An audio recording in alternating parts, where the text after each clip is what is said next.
أعوذ بالله من الشيطان الرجيم التين والزيتون وطور سينين وهذا البلد الأمين সূরার নাম কি জোরে বলেন আরো জোরে তিন মানে ডুমুর তিন মানে ডুমুর সূরাতুত তিন বিষ্ণুনবী এই সূরাটাকে এশার সালাতে পড়তেন কোন সালাতে তো এই যে এগুলো ভুয়া কথা মাশহুর এগুলোকে বলে মাশহুরুন বাইনা আলসিনাতিন নাস মানুষের ঠোঁটে ঠোঁটে মুখে মুখে প্রচলিত কোনো ভিত্তি নাই মন্দরদি ভাবে কেউ হবে না আমার মাহাগো ঠিক কি না তো এই তিন ফল এটা খেলে মানুষ পাগল হয়ে যায় না এটা স্বাস্থ্যকর একটা খাবার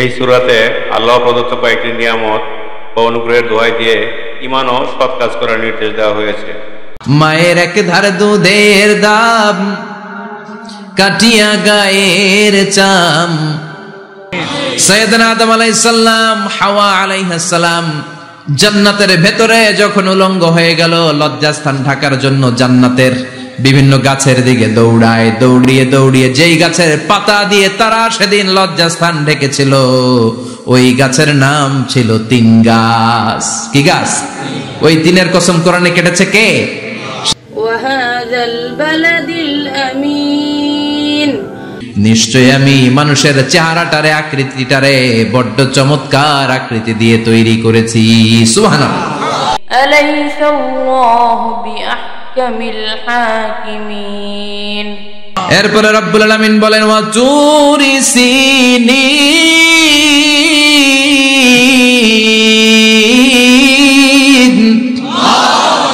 لبيك اللهم لبيك لبيك لا شريك لك لبيك إن الحمد والنعمة لك والملك لا شريك لك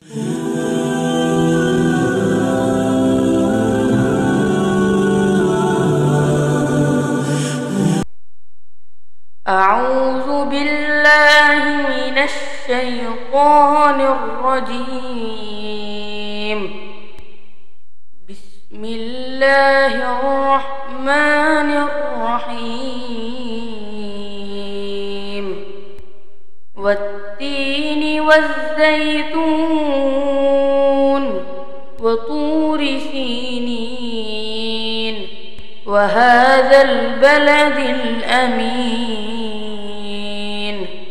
لقد خلقنا الإنسان في أحسن تقويم ثم رددناه أسفل سافلين إلا الذين آمنوا وعملوا الصالحات فلهم أجر غير ممنون فما يكذبك بعد بالدين أليس الله بأحكم الحاكمين صدق الله العظيم التين والزيتون وطور سينين وهذا البلد الأمين আমি আমার খুতবা শুরুতে সূরাতুত তিন থেকে তেলাওয়াত করেছি আসুন এই সূরাটি থেকে আমরা কিছু কথা শুনি আমলের নিয়তে ইখলাসের নিয়তে সূরাটার নাম হচ্ছে সূরাতুত আত-তিন সবাই বলেন সূরার নাম কি এটি মাক্কি সূরা কি সূরা এই সূরার আয়াত সংখ্যা 8টি কয়টি আমরা জানি কোরআনের সূরাগুলো দুই ভাগে বিভক্ত একটা মাক্কি একটা মাদানী সেই হিসেবে এই সূরাটি মাক্কি এই সূরাটি কি মাক্কি কোরআনের চ্যাপ্টারগুলো নিয়ে মাঝে মাঝে ভাববেন যে কত ধরনের চ্যাপ্টার আল্লাহ দিলেন সূরাকে আরবিতে বলে চ্যাপ্টার সূরাকে আরবিতে কি বলে তাহলে আওয়াজ করে উত্তর দেন তো কোরআনের ভেতরে চ্যাপ্টার আছে কয়টা 114টা এই চ্যাপ্টারের নাম দিলেন তিনি ফলের নামে সুবহানাল্লাহ পড়েন তিন মানে ডুমুর ফল তিন মানে কি ডুমুর ফল খেয়েছেন কখনো খান নাই শিকারপুরে হয় গাছ আছে শিকারপুরে নাই না আছে ছোটবেলায় আমরা শুনতাম ডুমুর ফল খেলে নাকি মানুষ পাগল হয়ে যায়। আপনারা শুনছেন? এরকম অনেক আজে বাজে কথা কিন্তু আমরা ছোটবেলা শুনেছি, যেগুলোর ভিত্তি নাই। বলা হতো পরীক্ষার দিন সকালে কেউ যদি ডিম খেয়ে যায় তাহলে পরীক্ষা নাকি ডিম পায়। এটা ভুয়া কথা, ডাহা মিথ্যা। আমি সব সময় ফাইনাল পরীক্ষার দিন সকালে ডিম খেয়ে যেতাম আর পরীক্ষা দিয়ে ফার্স্ট হয়ে যেতাম। এজন্য ডিম খেয়ে গেলে কেউ ডিম পায় না। আমরা বিশ্বাস করি খাইরিহি ওয়া শাররিহি মিনাল্লাহি, ভালো হোক মন্দ হোক করে কে? আবার ছোটবেলায় বলা হতো ওষুধ খাওয়ার সময় বিসমিল্লাহ বলবি না, কারণ বিসমিল্লাহ বললে বরকত হয়, তোর রোগে বরকত হয়ে যাবে, মানে তোর রোগ বেড়ে যাবে। কি ডাকাত, ভুয়া কথা। সব ভালো কাজের আগে বিসমিল্লাহ। অবশ্যই আপনি ওষুধ খাওয়ার আগে বিসমিল্লাহ পড়বেন। কি পড়বেন? আমাদের দেশে শেখানো হয় ওষুধ হাতে নিয়ে যখন তুমি খাবা তখন পড়বা আল্লাহু শাফি আল্লাহু মুআফি। এটারে উল্টে আবার বাংলাদেশে আল্লাহ শাফি আল্লাহ মাফি। শব্দটা মাফি না, শব্দটা হচ্ছে মুআফি। আল্লাহু শাফি আল্লাহু মুআফি। খেয়াল থাকবে, পড়েন আল্লাহু শাফি আল্লাহু মুআফি আল্লাহু শাফি আল্লাহু মুআফি। এটা কোনো হাদিসে নাই, পড়তে বলা হয় নাই, তবে অর্থটা খুব সুন্দর। আল্লাহ তিনি শিফা দান করেন, আল্লাহ রোগ থেকে মুক্তি দান করেন। ওষুধ আমি খাচ্ছি, মেডিসিন খাওয়া সুন্নাহ, কিন্তু ওষুধ আমারে শেফা দেয় না, মুআফাত দেয় না। আমারে শেফা দেয় কে?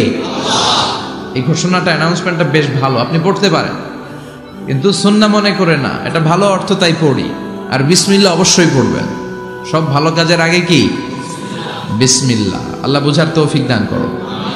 তো এই যে এগুলো ভুয়া কথা, মাশহুর, এগুলোকে বলে মাশহুরুন বাইনা আলসিনাতিন নাস, মানুষের ঠোঁটে ঠোঁটে মুখে মুখে প্রচলিত, কোনো ভিত্তি নাই। এরপরে ছোটবেলা শুনতাম জট কলা খাওয়া যাবে না, মানে জোড়া কলা খেলে নাকি 2 বাচ্চা হয়, যমজ বাচ্চা নাকি হয়, একসাথে 2 বাচ্চা বলে না? আমি আরো বেশি বেশি খাইতাম, বলতাম এটা তো আরো ভালো, এক লগে 2 বাচ্চা হইলে 2 বারের কষ্ট একবারে সারল, তাই না? এক একটা মায়ের এক একটা বেবি জন্ম দিতে কষ্ট হয় না? শুধু কষ্ট, কি পরিমাণে কষ্ট এটা মা জানে, বাবা জানে না। এজন্য বিষ্ণু বলেছেন মায়ের মর্যাদা বাবার চেয়ে কয় গুণ বেশি। আবার আল্লাহ বলেছেন হামালাতু উম্মুহু, বাবা তোমারে পেটে ধরে নাই, পেটে ধরেছে কে?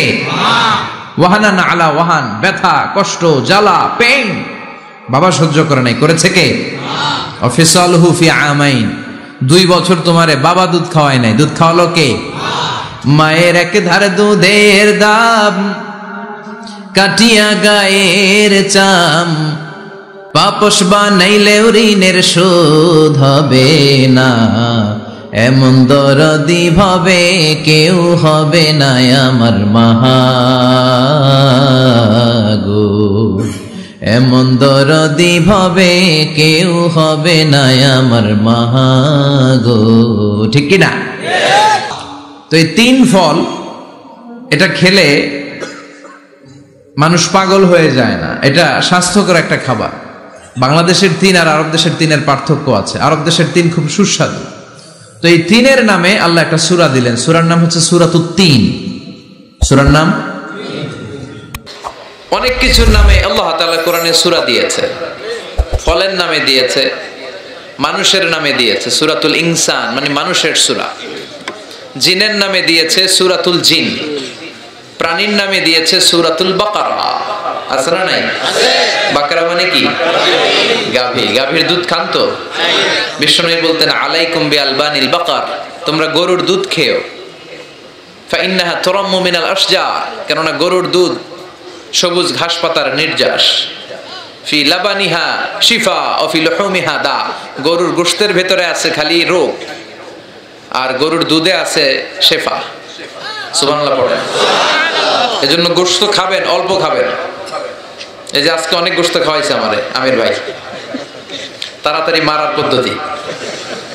তো গোশত কম খাবেন, দুধ খাবেন বেশি। অনেক ডাক্তার আছে এরা বলে যে লাল গোশত যারা খায় এরা যেন আমার সিরিয়াল না ধরে, আর আমার ওষুধে ধরবে না এদের। দুধ খাবেন, দুধ হচ্ছে সুষম খাবার, এটা জান্নাতি খাবার। জান্নাতীদের জন্য 4টা ঝর্ণা থাকবে, একটা হচ্ছে দুধের ঝর্ণা। এটা সুষম খাবার। আপনি পানি খেয়ে 2-1 দিন বাঁচতে পারবেন। পানির মধ্যে যদি লবণ ছিটিয়ে দেয়া হয়, লবণে আছে সোডিয়াম ক্লোরাইড, আরো অনেক দিন বাঁচবেন। আর দুধ খেয়ে আজীবন বাঁচবেন যদি হজম করতে পারেন। বিশ্বনবীর খাবারের তালিকার শীর্ষে ছিল দুধ। তিনি দুধ খেতে পছন্দ করতেন, তিনি মধু খেতে পছন্দ করতেন, তিনি রুম্মান মানে ডালিম ফল খেতে পছন্দ করতেন, তিনি বালাহ খেজুর খেতে পছন্দ করতেন, তিনি খুবস রুটি খেতে পছন্দ করতেন, তিনি খাল ভিনেগার সিরকা খেতে পছন্দ করতেন, তিনি খাসির বাজুর গোশত সিনার গোশত খেতে পছন্দ করতেন। বিষ্ণুনবী লাউ খেতে পছন্দ করতেন। লাউ খান তো নাকি কোন স্বাদের লাউ বানাইলো মরে, আগা খাইলাম ডোগা খাইলাম, এগুলো বললেন না। বিসমিল্লাহ বলে খাবেন, খাওয়ার পরে কি পড়বেন? আলহামদুলিল্লাহ। লাউ খেতেন। বিশ্বনবী মাশরুম খেতেন। মাশরুম চিনেন? এখন ইদানিং মাশরুমের স্যুপ পাওয়া যায়, এটা চোখের জন্য বেশ ভালো। মাশরুম খেতেন, শশা খেতেন, তরমুজ খেতেন, কালিজিরা খেতেন, আজোয়া নামে একটা খেজুর খেতেন স্পেশাল। বিশ্বনবী বলেন মদিনার আজোয়া খেজুর যদি কেউ প্রতিদিন সকালে 7টা খায়, ওই দিন কোনো সাপে কামড় দিলেও বিষে ধরবে না, ব্ল্যাক ম্যাজিক করলে ক্ষতি হবে না, জিন পরীর জাদু টোনায় তো কাজই হবে না। সুবহানাল্লাহ পড়েন। এগুলো পড়ে রুকিয়া করবেন। রুকিয়া ইসলামের সুন্নাহ। আর তাবিজ ঝুলানো নিষেধ। তাবিজ ছিঁড়ে ফেলবেন আর রুকিয়া করবেন। ফু দিলে সুস্থ করে দিবে কে? সূরাতুল ইখলাস, সূরাতুল ফালাক, সূরাতুন নাস, তিনটাকে একসাথে বলে কুল আস-সালাসা, 3 কুল। বিশ্বনবী প্রতিদিন সন্ধ্যা বেলায়, সকাল বেলায় আর ঘুমোতে যাওয়ার আগে এই 3 কুল পড়ে হাত দুইটা মিলিয়ে হাতে ফু দিতেন। লম্বা ফু দিয়ে মাথা থেকে এরকম ম্যাসাজ করতে করতে পা পর্যন্ত 2 হাতে যতটুকু সম্ভব। সুস্থ রাখবে কে? আল্লাহ। It's a protection from your lord, from the all evils and devils. সব শয়তানের শয়তানি থেকে, ব্ল্যাক ম্যাজিক থেকে, জাদু টোনা বান থেকে আপনার প্রোটেকশন দিবে কে? আল্লাহ। এই আমলগুলো করতে রাজি আছেন তো? প্রত্যেক ফরজ সালাতের পরে একবার আয়াতুল কুরসি। মান ক্বারা আয়াতুল কুরসি দুবুরা কুল্লি সালাতিন মাকতুবা লাম ইয়ামনাহু মিন দুখুলিল জান্নাতি ইল্লা আল মাউত। প্রত্যেক ফরজ সালাতের পরে যে আয়াতুল কুরসি পড়বে তার জান্নাতে যাওয়ার ক্ষেত্রে কিছুই বাধা থাকে না, একটা জিনিস ছাড়া, সেটা হচ্ছে মরণ। লোকটা মরে না তাই জান্নাতে যায় না, মরলেই জান্নাতে। পড়তে রাজি আছেন? এই তাসবিহগুলো পড়ে না, সালাম ফিরায় আসসালামু আলাইকুম ওয়া রাহমাতুল্লাহ, আসসালাম, আল্লাহুম্মা আমিন ইয়া আরহামার রাহিমিন। কি কইছেন আপনি ইয়া আরহামার রাহিমিন? এত সময় কম কেন আপনি? আল্লাহর কাছে একটু ধীরস্থির ভাবে বসার সময়টাও নাই। সালাম ফিরায় আল্লাহুম্মা আমিন ইয়া আরহামার রাহিমিন হইল কিছু? তাসবিহ পড়বেন। সুবহানাল্লাহ 33 বার, আলহামদুলিল্লাহ 33 বার, আল্লাহু আকবার 33 বার, লা ইলাহা ইল্লাল্লাহু ওয়াহদাহু লা শারীকা লা, লাহুল মুলকু ওয়া লাহুল হামদু ওয়া হুয়া আলা কুল্লি শাইইন কাদির। এগুলো পড়তে রাজি আছেন তো? আল্লাহ আমাদেরকে বোঝার তৌফিক দাও, আমরা পড়ি আমিন। আমিন। তো বিশ্বনবীর খাবারের তালিকায় এই 3 ফলও ছিল। 3 নামে সূরা দিলেন। প্রাণীর নামে সূরা, বাকারা মানে গাভী। মাকড়সার নামে সূরা দিলেন, সূরাতুল আনকাবুত। পিঁপড়ার নামে সূরা, সূরাতুন নামাল। মৌমাছির নামে সূরা, সূরাতুন নাহাল। সুবহানাল্লাহ পড়েন। 6-7 জন পুরুষের নামে সূরা দিলেন, সূরাতু ইউনুস, সূরাতু হুদ, সূরাতু ইউসুফ, সূরাতু মুহাম্মদ, সূরাতু ইব্রাহিম, সূরাতু নূহ। আছে না নাই? আছে। একজন ওয়ালির নামে আল্লাহ একটা সূরা ডেডিকেট করলেন, সূরাতুল লোকমান। আর মাত্র একজন নারীর নামে একটা সূরা ডেডিকেট করলেন, কি নাম? সূরা মারিয়াম। এখন নারীরা বেজায় রাগ, 7 পুরুষের নামে 7 সূরা, 1 নারীর নামে 1 সূরা। রেশিওটা কম হয়ে গেল না? সব নারীদের বুঝ দেওয়ার জন্য আল্লাহ নারীদের নামে আলাদা একটা সূরা দিলেন, সূরাতুন নিসা। এবার সবাই খুশি। সূরার নাম কি? জোরে বলেন, আরো জোরে। 3 মানে ডুমুর, 3 মানে ডুমুর। সূরাতুত তিন। বিশ্বনবী এই সূরাটাকে এশার সালাতে পড়তেন। কোন সালাতে? আকাশের পাখি আকাশ ছেড়ে নিচে নামতো, সুরের ঝংকার ছিল এত বেশি, কিন্তু বিশ্বনবীর গলায় সুরের ঝংকার ছিল আরো বেশি, ঠিক কি না? আবু জাহেল, উতবা, শাইবা সব পাগল হয়ে যেত। বিশ্বনবীর বিরোধী দলের নেতা, তারপরও বিশ্বনবীর কণ্ঠের তেলাওয়াত শোনার জন্য পাগল হয়ে যায়। সুবহানাল্লাহ পড়েন। বিশ্বনবীর কণ্ঠে সুর ঢেলে দিয়েছে কে? আল্লাহ। আবু জাহেল দেখলো যে যারাই বিশ্বনবীর কণ্ঠের তেলাওয়াত শুনে তারাই কালিমা পড়ে মুসলমান হয়ে যায়। আবু জাহেল ঘোষণা দিল, আবু জাহেল হচ্ছে মক্কার প্রেসিডেন্ট, মক্কা শহরের ঘোষণা দিল, খবরদার কেউ মুহাম্মাদের কণ্ঠের তেলাওয়াত শুনতে যেতে পারবে। তার কর্মীদেরকে সে পাঠিয়ে দিল, যাও সামনে হজের মৌসুম, হজ করার জন্য যে সমস্ত হাজিরা আসবে মক্কার প্রতিটি ঢোকার গেটে দাঁড়িয়ে দাঁড়িয়ে বলবা আমাদের শহরে নতুন এক পাগল এসেছে, নাম মুহাম্মদ। যারাই তার কণ্ঠের তেলাওয়াত শুনে তারাই পাগল হয়ে যায়। নাউজুবিল্লাহ পড়ে। হজ করতে আসছো, খেজুর খাও, জমজমের পানি খাও, নামাজ পড়ো, মুহাম্মদের কাছে যেও না। যতগুলো হাজি এসেছিল কেউ বিশ্বনবীর নাম জানতো না, কর্মীদের কাছে প্রথম শুনলো। আর মানুষের একটা অভ্যাস হচ্ছে আল ইনসানু হারিসুন আলা মা মুনিআ, মানুষের যেটা করতে নিষেধ করা হয় বেশি ওইটা মানুষ করে বেশি। সবাই তাদেরকে বলে দিল খবরদার নতুন এক পাগল আসছে মুহাম্মদ, যায়ও না। হাজিরা মনে মনে কেউ ওদিকে আগে যাবে, ঠিক কিনা? তা আবু জাহেল লুকিয়ে লুকিয়ে বিশ্বনবীর কণ্ঠে তেলাওয়াত শুনতো। রাত্রিবেলা বিশ্বনবীর অভ্যেস ছিল সারাদিন যে আয়াতগুলো নাজিল হয়েছে রাত্রিবেলা বিশ্বনবী রিভাইজ করতেন। আর আবু জাহেল, উতবা, সাইবা এগুলো শুনতো বিশ্বনবীর ঘরের চারদিকে দাঁড়িয়ে লুকিয়ে। বিশ্বনবীর তেলাওয়াত শেষ হলে সবগুলো দিত দৌড়, ফিরে যাওয়ার রাস্তা থাকতো একটা, সবার সাথে সবার দেখা। একদিন সবার সাথে সবার দেখা হলো। আবু জাহেল বলে কিরে তোরা আসলি কেন? সবাইকে আবু জাহেল তুই এলি কেন? একে অপরকে দোষ দেয়। আবু জাহেল বলে যাই হয়েছে হয়েছে, সবাই যেহেতু অপরাধ করেছি চল, কালকে থেকে আর কেউ আসবো না। সবাই ওয়াদা কর, শপথ কর, আর দস্তখত দে, সিগনেচার দে যে যারা আসবে তাদের মাথার চুল কামিয়ে মক্কার বাজারে আলকাতরা মাখিয়ে বাজারে বাজারে ঘুরানো হবে। সাইন দে সবাইকে। আবু জাহেল্লা তুই নেতা, তুই আগে দে। আবু জাহেল সিগনেচার করেছে, উতবা, সাইবা, ওয়ালিদ ইবনে মুগীরা সবাই সিগনেচার করেছে, কাল থেকে কেউ যাবে না।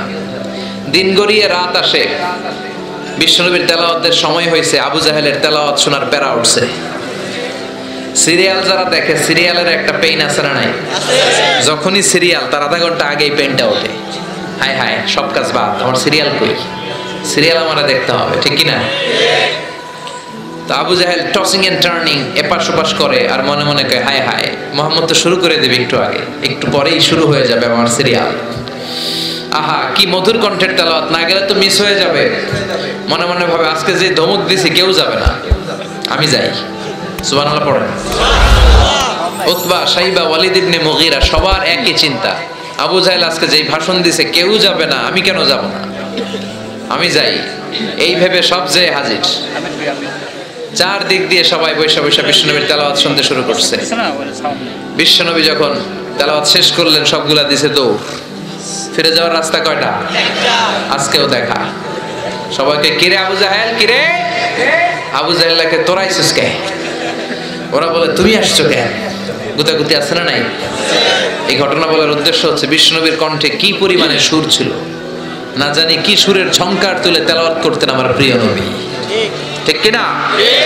তো সূরাতুত তিন কোন নামাজে পড়বেন? আরো জোরে বলেন। আল্লাহ এখানে 3 জাইতুনের কসম কেটেছেন। খেয়াল রাখবেন প্রিয় ভাইরা, যত জায়গায় কসম তত জায়গায় আল্লাহ ওয়াও ব্যবহার করে। কি ব্যবহার করে? ওয়াও। এটা কসমের ওয়াও, ওয়াও আল কাসামি। আমরা যেই ওয়াও বলি ওইটা না, আমরা কিছু দেখলেই ওয়াও। আল্লাহ ফজরের কসম করেছেন, আল্লাহ বলেছেন ওয়াল ফাজার। জিলহজের প্রথম 10 রাতের কসম করেছেন, তিনি বলেছেন ওয়ালায়ালিন আশার। জোড় আর বেজোরের কসম করেছেন, তিনি কি বলেছেন? ওয়াশফাঈ ওয়াল ওয়াতর। তারই ধারাবাহিকতা এখানে তিনি 3 ফলের কসম কেটেছেন, আর তিনি বলেছেন ওয়াত্তিন। চিল্লায় বলেন তিনি কি বলেছেন? মানে 3-এর কসম। কিসের কসম? 3 ফল। ডুমুর ফলের কসম কেটেছেন, কারণ এই ফলের অনেক উপকারিতা আছে। এটা আরব বিশ্বে আরবদের কাছে খুবই গুরুত্বপূর্ণ সুস্বাদু একটা ফল। কালো ডুমুর হয়, সাদা ডুমুর হয়। এই ডুমুর ফল খেলে ডায়াবেটিক্স রোগীদের অনেক উপকার হয়। ডায়াবেটিক্স আমাদের জাতীয় রোগ না? ডায়াবেটিক্স আছে কার কার? অনেকের আছে না? এই ডায়াবেটিক্স আল্লাহ ভালো করে দিবে। কি খাবেন? ডুমুর ফল খাবেন। অনেক নারীদের ইররেগুলার মেনস্ট্রুয়েশনাল পিরিয়ড হয়, অনিয়মিত অনিয়ন্ত্রিত মাসিক। এই ডুমুর ফলের সেদ্ধ করা পানি যদি খায় তাদের মাসিক নিয়মিত হয়ে যাবে। এটার মধ্যে অনেক স্ট্রেংথ এন্ড স্ট্যামিনা আছে। আর এই ফলটা জান্নাতি ফল। কি ফল? এটা জান্নাতি ফল। এই 3 গাছটা জান্নাতের গাছ। সাইয়েদনা আদম আলাইহিস সালামকে আল্লাহ বললেন ওয়ালা তাকরাবা হাযিহিশ শাজারাতা ফাতাকুনা মিনাজ জালিমিন। ও আদম, তুমি আর হাওয়া মিলে জান্নাতে ঘুরো, জান্নাতে খাওয়া দাওয়া করো, যা মনে চায় করো, কিন্তু একটা নিষিদ্ধ গাছ আছে, ওই গাছের কাছে যাওয়া যাবে না। কার কথা? সব খাও, সব করো, কিন্তু নিষিদ্ধ গাছের কাছে যাওয়া যাবে না। আদম আলাইহিস সালাম শয়তানের ওয়াসওয়াসায় পড়ে ওই গাছের ফলই খেয়ে ফেললেন। ওয়ালাকাদ আহিদনা ইলা আদামা মিন ক্বাবলু ফানাসিয়া ওয়া লাম নাজিদ লাহু আজমা। আমি আদমকে স্পেশাল একটা অর্ডার করেছি, ওই অর্ডার আদম রক্ষা করতে পারে নাই। পারবে কেমন? আদম তো ভুলে গেছে। আদম আলাইহিস সালাম কি করছে? ভুলে গেছে। ভুল করে তিনি খেয়ে ফেললেন। শয়তানের ওয়াসওয়াসায় পড়ে শুধু আদমই খান নাই, হাওয়াও খেলেন আলাইহিমাস সালাম। খাওয়ার সাথে সাথে ওনাদের জান্নাতের পোশাকগুলো খুলতে আরম্ভ করলো, নেকেড হতে শুরু করলেন। আদম আর হাওয়া দুইজনই কি হতে শুরু করলেন? উলঙ্গ হতে শুরু করলেন। গায়ের মধ্যে আর জামা নাই। সম্মানিত ভাইয়েরা, এখানে শিক্ষণীয় যে বিষয়টা সেটা হচ্ছে শয়তানের কাজ, শয়তানের মিশন জান্নাতেও যেটা ছিল দুনিয়াতেও এইটা। শয়তানের মিশন হচ্ছে আদম জাত, বনি আদমের দেহ থেকে কেমন করে কাপড় খোলা যায়।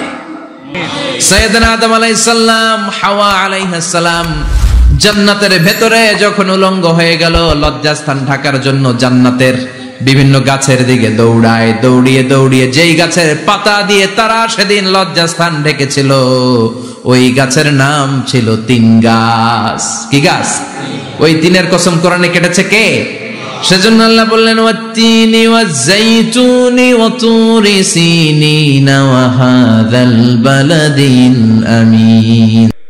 শপথ আঞ্জির মানে ডুমুর ও জয়তুনের এবং সিনাই প্রান্তরস্থ তুর পর্বতের এবং এই নিরাপদ নগরীর। তিনের কসম, জাইতুনের কসম। জাইতুন মানে জলপাই। আওয়াজ করে বলতে হবে, জাইতুন অর্থ খাইছেন? জলপাইয়ের আচার খাই না আমরা? জাইতুন মানে জলপাই, ইংরেজিতে বলে অলিভ। তবে আমাদের জলপাই আর আরব দেশের জলপাই একটু গুণগত পার্থক্য আছে। আরব দেশের জলপাই একটু ছোট হয়, আমাদের গুলা সাইজে বড় হয়। আরব দেশের জলপাই একসাথে অনেকগুলা খাওয়া যায়, আর আমাদের দেশের জলপাই আবার 2-3টার বেশি খাওয়া যায় না, অনেক টক না? এই 7টা জলপাই আর একটা 3, এই মিক্স রেশিওতে যদি আপনি রেগুলার খান, আপনার বার্ধক্য রোধ হবে, আপনার স্বাস্থ্য ভালো থাকবে। আলহামদুলিল্লাহ পড়েন। এই জাইতুন গাছগুলো আরব দেশে হিল ট্র্যাক্টস, পাহাড়ি এরিয়াতে হয়, 100 বছর বেঁচে থাকে। বিষ্ণু বলেছেন কুলু যাইতা ওয়াদাহিনু ফাইন্নাহা মিন শাজারাতিন মুবারাকা।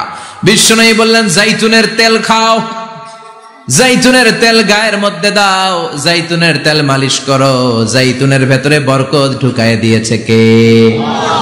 জাইতুনের তেল দাড়িতে চুলে মালিশ করলে দাড়ি চুল সহজে পাকে না। বিশ্বনবী সব সময় দাড়িতে চুলে জাইতুন মাখতেন। আমি নিজেও মাখি প্রতিদিন, আপনারাও মাখবেন। বাজারে পাওয়া যায়, যে বলবেন অলিভ অয়েল, কি বলবেন? অলিভ অয়েল বললে আপনাকে দিবে। স্পেনের, মেড ইন স্পেন, এদের অলিভ অয়েল ভালো। ফিলিস্তিনের যে অরিজিনাল অলিভ অয়েল, এটা ভালো, এটা খাওয়া যায়। তাম্বুতু বিদ্দুহুনি ওয়া সিবগিল আখিলিন, এটার অনেক কাজ, খাওয়াও যায়, মালিশও করা যায়, জাইতুনের ডাল ভেঙে মেসওয়াকও করা যায়। সুবহানাল্লাহ পড়েন। বিষ্ণু বললেন নি'মাস সিওয়াকিয়া জাইতুন, জাইতুনের মেসওয়াক কতই না ভালো। ফাইন্নাহা সিওয়াকি ওয়া সিওয়াকুল আমবিয়াই মিন ক্বাবলি, কেননা আমি বিশ্বনবী নিজে জাইতুনের ডাল ভেঙে মেসওয়াক করি, আমার আগে লক্ষাধিক নবীরা সবাই জাইতুনের ডাল দিয়ে মেসওয়াক করেছে। সুবহানাল্লাহ পড়েন।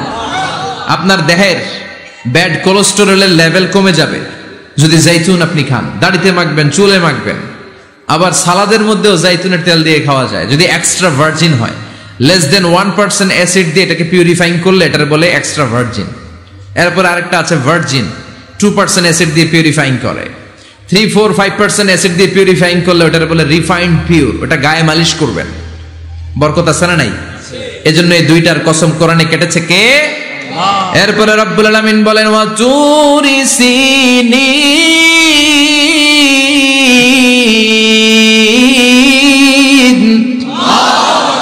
আমি তিন আর জাইতুনের কসম যেমনি কোরআনের মধ্যে করলাম, সাথে সাথে তুর পাহাড়ের কসম কাটলাম। সুবহানাল্লাহ পড়েন। সাউথ সাইনা, দক্ষিণ সিনাইয়ে এই তুর পাহাড়ের অবস্থান। মিশরে 2টা জেলা আছে, উত্তর সিনাই, দক্ষিণ সিনাই। এই দক্ষিণ সিনাইতে 2285 মিটার উঁচু এই পাহাড়। সাইয়েদনা মুসা আলাইহিস সালাম এই পাহাড়ে উঠে কথা বলতেন কার সাথে? তাওরাতের মতো কিতাবকে আল্লাহ তাআলা কাঠের তক্তার মধ্যে লিখে এই পাহাড়ের উপর নাজিল করেছে। কাঠের তক্তা চিনেন? কাঠ দিয়ে মোটা মোটা তক্তা বানায় না? আল্লাহ নিজ হাতে তাওরাত লিখে এই কাঠের তক্তাগুলো সাইয়েদনা মুসা আলাইহিস সালামকে দিলেন, বললেন যাও, এটার মধ্যে হেদায়েত আছে, নূর আছে, বুরহান আছে, নিয়ে যাও, বনি ইসরাইলের কাছে দাওয়াতের বাণী পৌঁছে দাও, তুমি বার্তাবাহ, যাও। সাইয়েদনা মুসা আলাইহিস সালাম দেখলেন ছোট্ট ছোট্ট কিছু কাঠের ফলকার তক্তা, ভাবলেন কাঁধের মধ্যে তুলে নিয়ে যাই, এর চেয়েও কত ভারী ভারী জিনিস আমি মুসা কাঁধের মধ্যে তুলে বেড়াই। কিন্তু সাইয়েদনা মুসা আলাইহিস সালাম তক্তার মধ্যে হাত দিয়ে দেখে কাঁধে উঠাবে তো দূরের কথা, নাড়াতেই পারে না। সুবহানাল্লাহ পড়েন। কাঁধে উঠাবে তো দূরের কথা, কি করতে পারে না? নাড়াতেই পারে না। মুসা আলাইহিস সালাম ভাবলেন এদিক দিয়ে মনে হয় শক্ত, ওদিকে মনে হয় নরম, ওদিক দিয়ে ধরি, ওদিকে টান দেয়, ওদিকেও নড়ে না, মাঝখানে ধরে টান দেয়, নড়ে না। ঘটনা কি? এর চেয়ে কত বড় তক্তা কাঁধে লয়ে ঘুরি, আর এগুলো নড়ে না কেন? আল্লাহ জিব্রাইলরে বলেন না একটু হেল্প করতে? আল্লাহ বললেন যাও, তোমারে হেল্প করতে কইছে। মুসা আলাইহিস সালাম বললেন ভাই জিব্রাইল তুমি এদিক দিয়ে ধরো, আমি ওদিক দিয়ে ধরি। আমরা এরকম ধরে বলি না মারো টান হেইয়ো, এই দুজনে হেইয়ো হেইয়ো শুরু করছে, কিন্তু তক্তা নড়ে না। মুসা আলাইহিস সালাম বললেন চলো পজিশন চেঞ্জ করি, তুমি এদিকে আমি ওদিকে, মারো টান আরো জোরে, কিন্তু তক্তা নড়ে না। মুসা আলাইহিস সালাম বললেন আল্লাহ জিব্রাইলের যে সঙ্গী ফেরেশতা 11 বলো না একটু হেল্প করতে। আল্লাহ বলে যাও হেল্প করে আসো। এবার সবাই মিলে মারো টান আরো জোরে, গায়ে যত জোর আছে। মুসা আলাইহিস সালাম তক্তা ধরে টান দিলেন, টানের চোটে প্রত্যেকটা লোমকূপ দিয়ে ঘাম বেরোতে শুরু করেছে। এক একটা টানে কোমরের রক ছিঁড়ে যাওয়ার অবস্থা, কিন্তু তক্তা নড়ে। আল্লাহ ডেকে বললেন মুসা রক ছিঁড়ার দরকার নাই, আর ঘেমে অস্থির আর ঘর্মাক্ত হওয়ার দরকার নাই। আসলে তক্তার এত ওজন না, কিন্তু তক্তার মধ্যে যেই বাণীগুলো আছে বাণীগুলো কার? এটা আমার বাণী রে মুসা, এগুলো আমার কথা, এগুলো আমার দেওয়া কিতাব, এগুলো সাধারণ দুনিয়ার বাণী নয়, সাধারণ কথা নয়। এই জিনিসটা বোঝাবার জন্য তক্তার ওজন আমি বাড়িয়ে দিয়েছি। এবার ফেরেশতার সাহায্যের দরকার নাই, নিজেই টান দাও, দেখবা উঠাতে পারবা। সাইয়েদনা মুসা আলাইহিস সালাম এখন দেখে টান দিয়ে কাঁধে নেওয়া যায়। সুবহানাল্লাহ পড়ে। এই যে তুর পাহাড় তিনি মুসা আলাইহিস সালামকে দিয়েছিলেন, যে পাহাড়ের উপরে, পাহাড়টার নাম তাওরাত কিতাব যে তিনি দিয়েছিলেন, যে পাহাড়ের উপরে, পাহাড়টার নাম কি? তুর পাহাড়। বিশ্বনবী মেরাজে যখন গিয়েছিলেন সাইয়েদনা জিব্রাইল এই তুর পাহাড়ে বিশ্বনবীকে নামিয়ে বললেন অন্ধকার, ইয়া রাসূলুল্লাহ উদুল্লাহ, আল্লাহর কাছে দোয়া করেন। বিশ্বনবী বললেন জিব্রাইল দোয়া করলাম, কিন্তু কোন জায়গায় কোন পাহাড়ের উপরে আমারে নামালা? আমি তো এলাকা চিনি না, পাহাড় চিনি না, কোন পাহাড় এটা? সাইয়েদনা জিব্রাইল বললেন নবী হাদিহি জাবাল মুসা তুর সাইনা, এটা আপনার ভাই মুসার পাহাড়, তুর পাহাড়। সুবহানাল্লাহ। এটার চূড়ায় বিশ্বনবী দোয়া করেছেন। এবং ইয়াজুজ মাজুজের আক্রমণ থেকে বাঁচার জন্য ঈসা আলাইহিস সালাম কিয়ামতের আগে সব মুমিন বান্দাদেরকে নিয়ে তুর পাহাড়ের উপরে উঠবে। সুবহানাল্লাহ পড়েন। আমি নিজেই তুর পাহাড়ের উপরে উঠছি 2 বার জীবনে। আমি মিশরে ছিলাম তো, ওখানে আমি শিক্ষা সফরে 2 বার আমরা প্রায় তুরে সাইনাতে সফর করতাম। ঠান্ডা একটা এলাকা, মিশরে পুরো মিশরে গরম, ওদিকে ঠান্ডা। 3 ধর্মের লোকদের জন্য এটা একটা তীর্থস্থান, সবাই যায়, ইহুদিরা যায়, খ্রিস্টানরা যায়, আমরাও যেতাম। মাঝরাতে তুর পাহাড়ে উঠতে হয়, ফজরের সময় পৌঁছতে হয়, আবার 7টা-8টার দিকে ব্যাক করতে হয়। 10টা-11টার পরে সূর্যের তাপে পাথরের পাহাড় এত গরম হয় ওখানে কোনো মানুষ দাঁড়িয়ে থাকতে পারে না। আমরা উঠতেছি কাঁধের মধ্যে ব্যাগ নিয়ে, খ্রিস্টানরা উঠতেছে, ইহুদিরা উঠতেছে। ওটার উপরে খ্রিস্টানদের একটা চার্চ আছে, গির্জা, ইহুদিদের আছে একটা ছোট্ট সিনাগগ। ইহুদিরা যে জায়গায় নামাজ পড়ে ওটারে কি বলে? সিনাগগ। খ্রিস্টানরা যেটাতে নামাজ পড়ে ওটারে বলে চার্চ, গির্জার। আমরা যেটাতে নামাজ পড়ি মসজিদ। আমাদের একটা মসজিদ আছে ছোট। ফজরের সময় উঠলাম, উঠে তাকিয়ে দেখি সূর্য কিরণে পুরো তুর পাহাড়ের সিলসিলাতুল জিবাল, পাহাড়ি রেঞ্জ ঝিকিমিকি আলোতে সূর্যের কিরণে চমৎকার এক আভা, রক্তিম আভা ধারণ করেছে। সবাই মিলে আল্লাহর কাছে দোয়া করলাম, এই তুর পাহাড়ের কসম কেটেছে কে? রব্বুল আলামিন বলেন ওয়াত-তিনি ওয়াজ-যাইতুনি ওয়া তুরি সিনিনা ওয়া হাযাল বালাদিল আমিন। তিনের কসম, জাইতুনের কসম, তুর পাহাড়ের কসম, আর এই নিরাপদ শহরের কসম। এই নিরাপদ শহর দ্বারা উদ্দেশ্য হচ্ছে মক্কাতুল মুকাররমা। নিরাপদ শহর দ্বারা কোন শহর উদ্দেশ্য? মক্কা। যে মক্কার আগের নাম ছিল বাক্কা। মক্কার আগের নাম সবাই বলেন বাক্কা। মক্কার নামে আল্লাহ কোরআন একটা সূরা দিয়েছে, সূরার নাম সূরাতুল বালাদ। লা উকসিমু বিহাযাল বালাদ ওয়া আনতা হিল্লুম বিহাযাল বালাদ। সুবহানাল্লাহ পড়ে। আবার এই শহরের নাম দিলেন আল্লাহ উম্মুল কুরা, জনপদ সমূহের মা। এই শহরের মধ্যে যারা এই প্রবেশ করবে নিরাপত্তা দিবে কে? আবার এই শহরের মাঝখানে আল্লাহ এমন একটা ঘর তৈরি করেছে, গোটা বিশ্বের সব মুসলমান ওই ঘরের দিকে মাথা নুইয়ে সিজদায় লুটিয়ে পড়ে। সুবহানাল্লাহ পড়েন। ইন্না আউওয়ালা বাইতি উদিআ লিন-নাস লাল্লাযী বিবাক্কাতা মুবারাক। এই কাবা ঘরকে কেন্দ্র করে প্রতিদিন 120টা রহমত নাজিল হয়। চিল্লায় বলেন তো কয়টা? 60 লিত-তাইফিন, 60টা রহমত যারা তাওয়াফ করে তাদের জন্য। 40 লিল মুসাল্লিন, 40টা রহমত যারা নামাজ পড়ে তাদের জন্য। 60 আর 40 কত? বাকি আছে কয়টা? ওয়ালা 20 লিন-নাযিরিনা ইলাল কাবা, বাকি 20টা রহমত যারা তাওয়াফও করে না, নামাজও পড়ে না, শুধু কাবার দিকে তাকিয়ে থাকে। সুবহানাল্লাহ পড়েন। আবার কাবার 4টা কর্নার আছে, একটা কর্নারের ভেতরে একটা পাথর আছে, এটাকে বলে ব্ল্যাক স্টোন কর্নার, হাজরে আসওয়াদের পাথর। এই পাথরে যেই চুমো দেয়, পাথর ওই চুমোদানকারীর জীবনের সব গুনাহ টেনে শুষে সব নিয়ে যায়। কিয়ামতের দিন আল্লাহ হাজরে আসওয়াদের 2টা ঠোঁট দিবেন, 2টা চোখ দিবেন, আর দাঁড় করিয়ে দিবেন। আল্লাহর সামনে দাঁড়িয়ে দাঁড়িয়ে হাজরে আসওয়াদ সুপারিশ করবে, আল্লাহর কাছে বলবে, আল্লাহ এই লোকটা আমারে চুমু দিয়েছে, তার জন্য জাহান্নামের আগুন হারাম করে দাও। এই হাজরে আসওয়াদ পাথরের জন্য আমরা চুমু দিতে পারি, আল্লাহ তৌফিক দাও। জোরে বলেন আমিন। এই নিরাপদ শহরের কসম। শহরটার নাম মক্কা। চিল্লায় বলেন শহরটার নাম। এটার মাঝখানে একটা ঘর আছে, আল কাবা আল মুশাররাফা। লক্ষ লক্ষ মানুষ এই কাবা কেন্দ্রিক প্রতিদিন ছুটতে থাকে। আল্লাহ বলেছেন এটা মাসাবাতান লিন-নাস, মানুষের মিলন কেন্দ্র। লক্ষ লক্ষ মানুষ এই কাবাকে ঘিরে নামাজ পড়ে। প্রতিটা জুমার দিন 10 লাখেরও মোর দেন 1 মিলিয়ন মুসল্লি কাবার চারদিকে জুমার সালাত আদায় করে। সুবহানাল্লাহ পড়েন। আজান হওয়া মাত্রই মৌমাছির মতো মানুষগুলো ছুটতে থাকে। কাবার আজান শুনেছেন? আল্লাহু আকবার, আল্লাহু আকবার,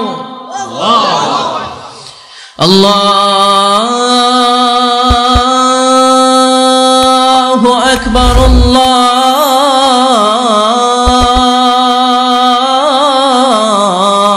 আল্লাহু আকবার।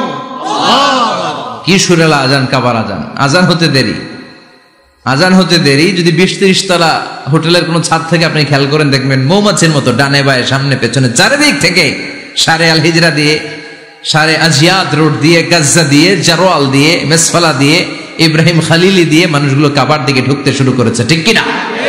আবার বিশ্বনবী বলতেন, মক্কা তো হাব্বুল বিলাদ ইলাইয়া, মক্কা শহর আমার কাছে সব চাইতে প্রিয় শহর। লাউলা উখরিজিতু লামা খারাজতু, মক্কার কুরাইশরা কাফেররা যদি এই শহর থেকে জোর করে আমারে বের করে না দিত, আমি কোনোদিন মক্কা ছেড়ে দূরে যেতাম না। সুবহানাল্লাহ পড়ে। বিশ্বনবীর জন্মস্থান এই শহর, যেখানে বিশ্বনবী জন্মেছেন ওইখানে আছে মাকতাবা, লাইব্রেরি। কি আছে? হজ ওমরা যারা করেছেন তারা দেখবেন ওখানে গেলেই ফ্রিতে বই দেয়। কি দেয়? বিশ্বনবীর জন্মস্থানে গেলে যেই ভাষার হন, বাঙালি গেলে বাংলায়, ইংরেজ গেলে ইংরেজিতে, পাকিস্তানিরা গেলে হিন্দিতে, সবাইকে ফ্রিতে বই দেয়া হয়। তার মানে বিশ্বনবীর জন্মস্থানে গেলেই বই পাওয়া যায়, ঠিক কিনা? বিশ্বনবীর জন্মস্থানের ঠিক পাশেই আবু জাহেলের জন্মস্থান। ওইখানে কি আছে জানেন? হ্যাঁ, হাম্মাম, হাম্মাম আবি জাহাল। বাঙালি হাজিদের বুক ভরা ঘৃণা তার জন্য। বাঙালি হাজিরা বলে, আবু জাহিল্লার টয়লেট কই, যাইয়া সব ভরাই দিয়ে আসুন। জেদ্দাতে নেমেই খুঁজতে আরম্ভ করে, আবু জাহিল্লার টয়লেট কই। সবাই বলে, এই না জেদ্দায় আসলেন, মক্কা তো আর 80 কিলো দূরে, আপনি যাবেন, ওমরা করবেন, বিশ্রাম নেবেন হোটেলে, এরপরে জিয়ারা যখন করায় তখন ওখানে নেয়। কিন্তু নাইম্মাই কয়, আবু জাহিল্লার টয়লেট কই। কি ক্ষোভ তার প্রতি, না কি ক্ষোভ আর ঘৃণা। আর বিশ্ব নবীর জন্য অন্তর ভরা ভালোবাসা আছে না নাই? এজন্য ইসলাম হচ্ছে শান্তির ধর্ম। জঙ্গিপনা যারা করে, সন্ত্রাসবাদের কথা যারা সমাজে উস্কে দেয়, তাদের জন্য ইসলামে কোনো শান্তি নাই। আবু জাহেল ছিল সন্ত্রাসদের লিডার, ঠিক কি না? Leader of the all terrorist, কুখ্যাত ইন্টারন্যাশনাল সন্ত্রাসী আবু জাহেল। আর বিশ্বনবী ছিলেন মুজাহিদ। বিশ্বনবী কে ছিলেন? মুসা আলাইহিস সালাম ছিলেন মুজাহিদ। ফেরাউন ছিল কুখ্যাত সন্ত্রাসী আর জঙ্গি, ঠিক কি না? সাইয়েদনা ইব্রাহিম ছিলেন মুজাহিদ আর নমরুদ ছিল জঙ্গি, ঠিক কি না? যারা ইসলামের পক্ষে কথা বলে তারা মুজাহিদ, আর যারা ইসলামের বিপক্ষে তারা সন্ত্রাস আর জঙ্গি। চিল্লায় বলেন ঠিক কি না? সে আল্লাহ ডেকে বললেন, গোলামুত্তিনি ওয়াজ-যাইতুনি ওয়া তুরি সিনিন ওয়া হাযাল বালাদিল আমিন। তিন ফলের কসম, জাইতুনের কসম, তুর পাহাড়ের কসম, বিশ্বনবীর জন্মস্থান মক্কাতুল মুকাররমার কসম। চারটা জিনিসের কসম কেটেছে কে? আল্লাহ। কয়টা জিনিসের? চারটা জিনিসের কসম কেটে আল্লাহ একটা কথা বলবেন। ওই কথাটার গুরুত্ব বেশি না কম? লাকাদ খালাকনাল ইনসানা ফি আহসানি তাকওয়িম। সবাই পড়েন, লাকাদ খালাকনাল ইনসানা ফি আহসানি তাকওয়িম। আমি সৃষ্টি করেছি মানুষকে সুন্দরতম অবয়বে। নিশ্চয় আমি মানুষের চেহারাটারে, আকৃতিটারে বড্ড চমৎকার আকৃতি দিয়ে তৈরি করেছি। সুবহানাল্লাহ। মানুষের মতো কোনো সুন্দর প্রাণী পৃথিবীতে নাই, আছে? গরু দেখবেন সবগুলোর চেহারা একরকম। কুকুরের অলমোস্ট সব কুকুরের কেন্দ্রীয় চেহারা এক, সব ছাগলের কেন্দ্রীয় চেহারা এক, কিন্তু একটা মানুষের সাথে আরেকটা মানুষের চেহারা মিলে? আমার সাথে হুজুরের চেহারার মিল আছে? হুজুরের সাথে ভাইয়ের, ভাইয়ের সাথে আপনার। 700 কোটি মানুষ নাকি পৃথিবীতে এখন আছে। এই 700 কোটির সাথে একটার লগে আরেকটার মিলে? কত 700 কোটি ময়রা কবরে ভূত হয়ে রয়েছে, একটার সাথে আরেকটার মিল ছিল? আরো কত 700 কোটি যে কিয়ামতের আগে আসবে, একজনের সাথে আরেকজনের চেহারার কোনো মিল খাবে? এরপর আপনি হিউম্যান অ্যানাটমি নিয়ে গবেষণা করেন, পায়ের পাতা থেকে শুরু করে মাথার তালু পর্যন্ত একটার পর একটা অঙ্গ এমন ভাবে আল্লাহ তৈরি করেছে, পৃথিবীর কোন ডিজাইনারের কোন ডিজাইন দ্বারা এটাকে মাপজোক আর পরিমাপ করা সম্ভব না। চিল্লায় বলেন ঠিক কি না? এজন্য আল্লাহ বললেন, লাকাদ খালাকনাল ইনসানা ফি আহসানি তাকওয়িম। মানুষকে চমৎকার আকৃতি দিয়ে তৈরি করেছে কে? আমাদের যে অঙ্গটা ঠিক যেখানে বসানো দরকার, ঠিক সেই অঙ্গটা আল্লাহ তাআলা ওইখানেই বসিয়েছে, ঠিক কি না? আল্লাহর সৃষ্টির মধ্যে কোনো খুঁত ধরার, ভুল ধরার ক্ষমতা কারো আছে? এক লোক বট গাছের তলায় বসে বিশ্রাম নিচ্ছে, আর বট ফল দেখে অবাক যে এত মোটা বট গাছ, ফলগুলো এত ছোট। বট ফল ছোট হয় না নাকি এত বড়? আর পাশেই ছিল কুমড়া গাছ, লাউ গাছ। আল্লাহরে গালে দিতেছে, আল্লাহর কি রুচি! চিকন চিকন কুমড়া গাছ, চিকন চিকন লাউ গাছ, এত বড় ফল, আর ইয়া মোটা বট গাছ, এতটুকু ফল। আল্লাহরে গালি দিতে দিতে ঘুমায় গেছে। আল্লাহরে গালি মারতে মারতে কখন যে ঘুমায় গেছে নিজেও জানেন। হঠাৎ একটা বট ফল পড়ছে একেবারে নাকে, লাফ দিয়ে উঠেছে। উঠে দেখে নাক দিয়ে রক্ত বেরোচ্ছে, ব্লিডিং। নাকের রক্ত মুছে আর পড়তে আরম্ভ করছে আলহামদুলিল্লাহ। কি পড়ে? মনে মনে কয়, আল্লাহরে কেন গালি দিলাম? ওই কুমড়া যদি এইখানে হইতো, ওই লাউ যদি এইটার উপরে হতো, কুমড়া যদি একটা নাকের উপরে পড়তো, আমি নিজেই কুমড়া হয়ে যাইতাম, ঠিক কিনা? সুবহানাল্লাহ পড়েন। মা খালাকতা হাদা বাতিলা। এমনি এমনি আল্লাহ কিছু বানায় নাই, যেখানে যেটা যতটুকু দরকার সেটা করে দিয়েছে কে? আল্লাহ। চোখ যেখানে থাকা দরকার চোখ দিছে কে? আল্লাহ। নাক যেখানে দরকার নাক দিছে কে? আল্লাহ। চোখ কান এদিকে না হয়ে যদি অন্যদিকে হইতো সুবিধা হইতো? চোখ দুইটা মনে করেন এদিকে নাই, আছে এদিকে, এদিকে একটা চোখ, এদিকে, সুবিধা হইতো? খাওয়ার সময় আমরা প্রথমে দেখি, নাক দিয়ে শুকি, তারপরে মুখে মারি, ঠিক কি না? তো চোখ যদি পিছনে হইতো, প্রত্যেকটা খাবার নিয়ে চোখটা দেখানো লাগতো এইভাবে, তাই না? নাকও যদি এইখানে না হয়ে এদিকে নাকটা হইতো, খাবার নিয়ে ঘ্রাণ শুকতে চাইলে পেছনে নিয়ে। দেখেন কি সেটিং! চোখ যদি এইখানে না থেকে মাত্র 2 ইঞ্চি উপরে যদি আল্লাহ দিত, এদিকে একটা চোখ এদিকে একটা চোখ, সেজদা দিতে পারতেন? চোখ বন্ধ করে সেজদা দেওয়া লাগতো, ঠিক কিনা? ফুটবল খেলতে পারতেন? ফুটবলে হেড দিলে ডিমের মতো পোজ হয়ে যেত চোখ দুইটা। সুবহানাল্লাহ পড়বেন না? দেখেন কানের কি সেটিং! কান যদি এইখানে না দিয়ে এই কানটা আল্লাহ এই বগলের নিচে দিত, আর এই কান যদি এই বগলের নিচে দিত, আজকে ওয়াজ শুনতেন কেমনে? এমনি। হাত তোলেন সবাই। 1.5 ঘন্টা আজারি সাহেবের আলোচনা এমনি থাকেন, 1.5 ঘন্টা হাত দুইটা তুলে থাকা যায় তো? হাত নামাইলে ওয়াজ শোনা যায় না, হাত উঠাইলে শোনা যায়। সুবহানাল্লাহ পড়েন। যেখানে যেটা যেভাবে দরকার দিয়ে দিয়েছে কে? আবার এখানে এয়ার ক্যানেল দিলেন। অনেকে কয় এগুলো দিছে কেন? এই ক্যানেল কিন্তু দরকার। ক্যানেল না থাকলে আপনার কথা ঢুকবে না, আপনি বুঝবেন না। অনেকের এই কানের ডিফেক্ট আছে, ডিফর্ম বেবি, এই রোগ নিয়ে জন্মাইছে, কানে মেশিন লাগানো লাগে, এই ক্যানেলের সমস্যা। এটা কেটে দিলে আপনি কান কাটা রমজান, কান কেটে দিলে আপনি কান কাটা রমজান হয়ে যেতেন। এই ক্যানেল দিয়ে ঘুরে ঘুরে সাউন্ড ওয়েভ গুলো যায়, ফলে আমরা শুনতে পাই। এই ক্যানেল না থাকলে শুনতে পেতাম না। তার মানে মা খালাকতা হাদা বাতিলা, এমনি এমনি কিছু দেয় নাই। 206টা হাড্ডি দিয়ে আমাদের মানুষের দেহ, ছোট্ট হাড্ডিটা আল্লাহ দিয়ে দিছে এখানে। এটার ভিতরে একটা ড্রাম আছে, এটার বলে এয়ার ড্রাম। সাউন্ড ওয়েভ, শব্দ তরঙ্গ এয়ার ড্রামে নক করে, এরপরে outer air, middle air, inner air হয়ে ইলেকট্রিক্যাল সিগন্যালের মাধ্যমে যাই দেখে যায়, ব্রেনের সাথে কানেক্ট হতে হলে ইলেকট্রিক্যাল সিগন্যাল দিয়ে কানেক্ট হতে হয়।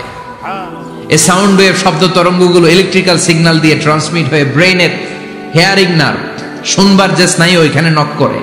নক করা মাত্রই শব্দ তরঙ্গ আপনার শুনবার অনুভূতি জাগায়। এই সূক্ষ্মাতি সূক্ষ্ম কাজ কত ছোট্ট আর অল্প সময়ে করে দিচ্ছে কে? চোখ দিয়ে তাকানো মাত্রই দেখি কত রঙের রং দেখি। Human eyes can identify, can recognise more than 10 million colours.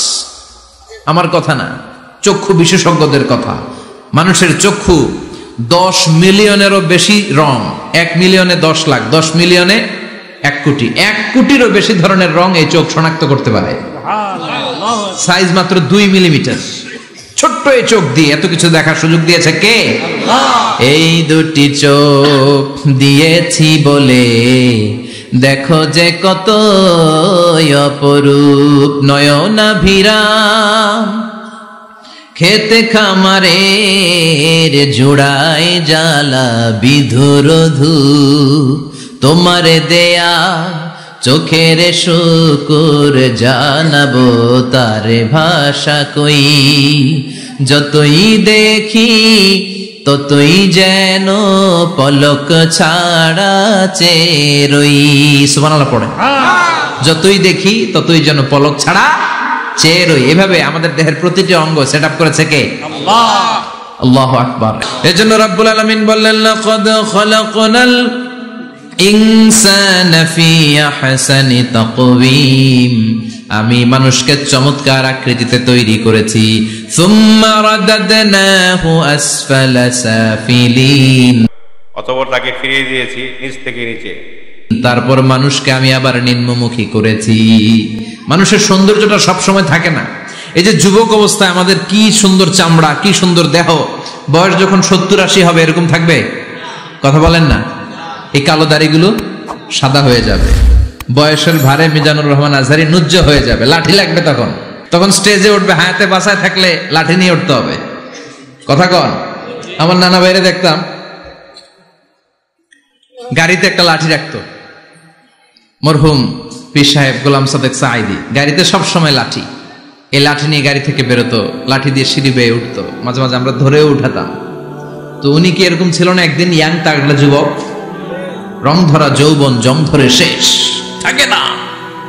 আসফালা সাফিলিন এর দুইটা তাফসীর, একটা হচ্ছে ইলা আরযালিল উমর, সব সময় মানুষ যুবক থাকে না, একটা সময় তারে বৃদ্ধ বানিয়ে দেয় কে? আবার আল্লাহ বুঝালেন মানুষ ভালো হলে অনেক ভালো হয়, খারাপ হলে অনেক খারাপ। মানুষ ভালো হলে ফেরেশতার চেয়ে ভালো, মানুষ খারাপ হলে পশুর চেয়েও খারাপ। কথা বলেন ঠিক কিনা? এক পশু আরেক পশুরে মারে না, এক পশু আরেক পশুরে হত্যা করে না, কিন্তু মানুষ মানুষের মারে কি মারে না?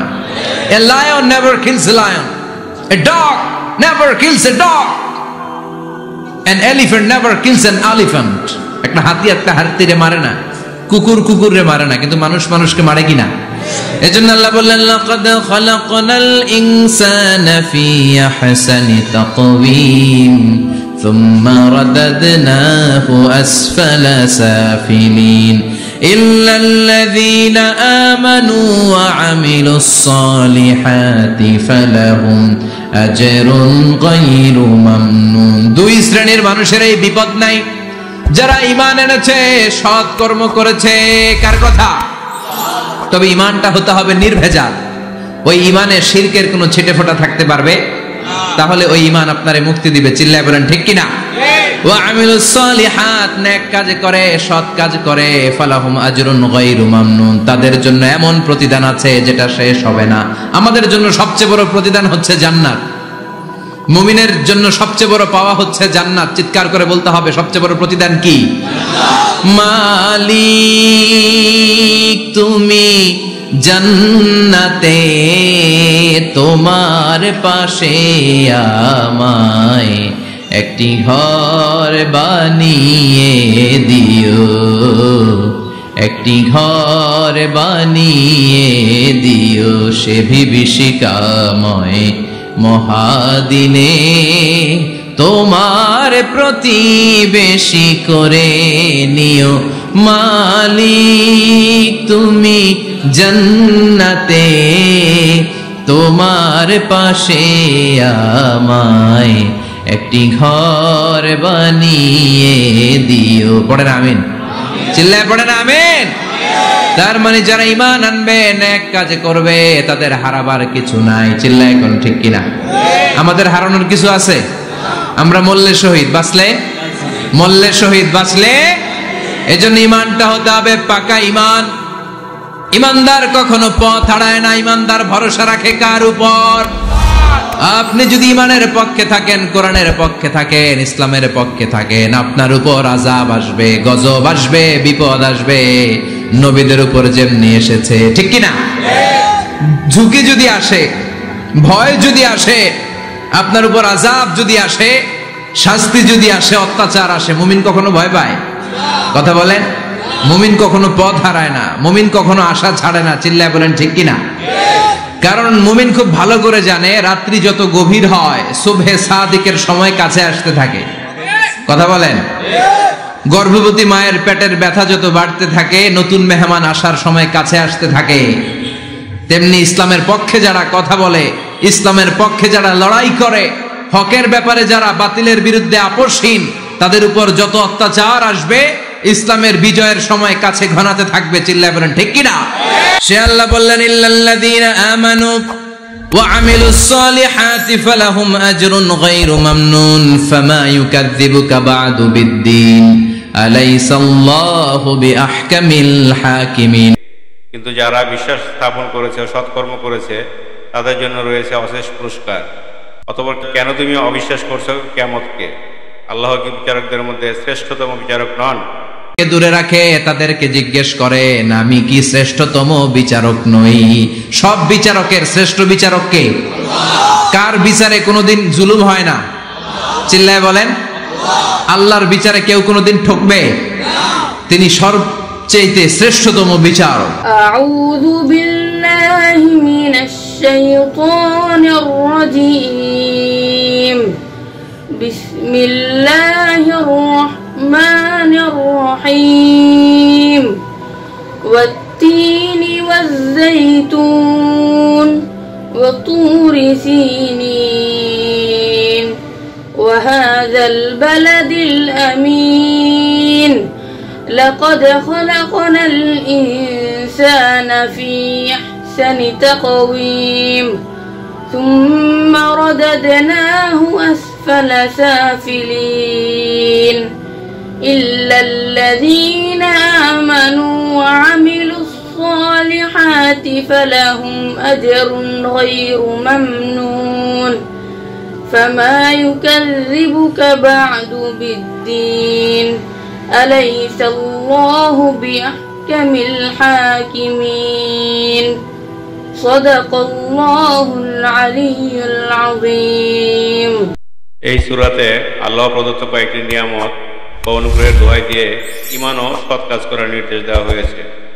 বলা হয়েছে, যেহেতু মানবজাতি অনেক অনুগ্রহ দ্বারা ধন্য হয়েছে, সেহেতু তাদের উচিত আল্লাহর উপর ঈমান রাখা এবং সৎ কাজ করা, নচেত তারা নিজ ও শাস্তিযোগ্য রূপে গণ্য হবে। বিষ্ণু বললেন সূরাতুত তিন তেলাওয়াত করতে করতে কেউ যখন এই অষ্টম আয়াতে চলে আসে সেজন্য বলে বালা ওয়া আনা আলা যালিকা মিনাশ শাহিদিন, আল্লাহ আমি সাক্ষ্য দিচ্ছি আপনি শ্রেষ্ঠ বিচারক। আপনার চাইতে শ্রেষ্ঠ বিচারক হতে পারে না। দুনিয়াতে যে বিচারগুলো পান নাই, আপনি কি মনে করছেন আখিরাতে এই বিচার হবে না? কথা বলেন। আপনার উপর জুলুম করা হয়েছে, আপনাকে নির্যাতন করা হয়েছে, এগুলোর বিচার করবে কে? আল্লাহ। আপনার জমি মেরে খেয়ে দিয়েছে, আপনার সম্মান নষ্ট করেছে, বিচার করবে কে? আল্লাহ। যত অন্যায় বিচার পৃথিবীতে হয়েছে এগুলোর নতুন করে বিচার হবে। সেই বিচারকের সবচেয়ে বড় বিচারকের ভূমিকা পালন করবে আমাদের আল্লাহ। আহকামুল হাকিমিন। আল্লাহ put a question to the audience, to the মুমিনিন। মুমিনদের কাছে আল্লাহ একটা প্রশ্ন রেখে এই সূরাটা শেষ করেছেন। আলাইসাল্লাহু বি আহকামিল হাকিমিন, আমি কি শ্রেষ্ঠতম বিচারক নই? এজন্য আমাদের ভরসা সব সময় একজনের উপর, তিনি কে? আল্লাহ। আর মুমিন কখনো আশা হারায় না। মুমিন তাওয়াক্কুল করে কার উপর? আল্লাহ। ভরসা রাখে কার উপর? আল্লাহ। বিপদে আপদে সকালে বিকালে সর্বাবস্থায় ফরিয়াদ করে একজনের কাছে, তিনি কে? আল্লাহ। আল্লাহ আমাদের সবাইকে কথাগুলো বুঝার আমল করার তৌফিক দান করুক। আমরা পড়ি আমিন। আর জোরে পড়েন আমিন। সুবহানাকাল্লাহুম্মা ওয়া বিহামদিকা আশহাদু আল্লা ইলাহা ইল্লা আনতা আস্তাগফিরুকা ওয়া আতুবু ইলাইক।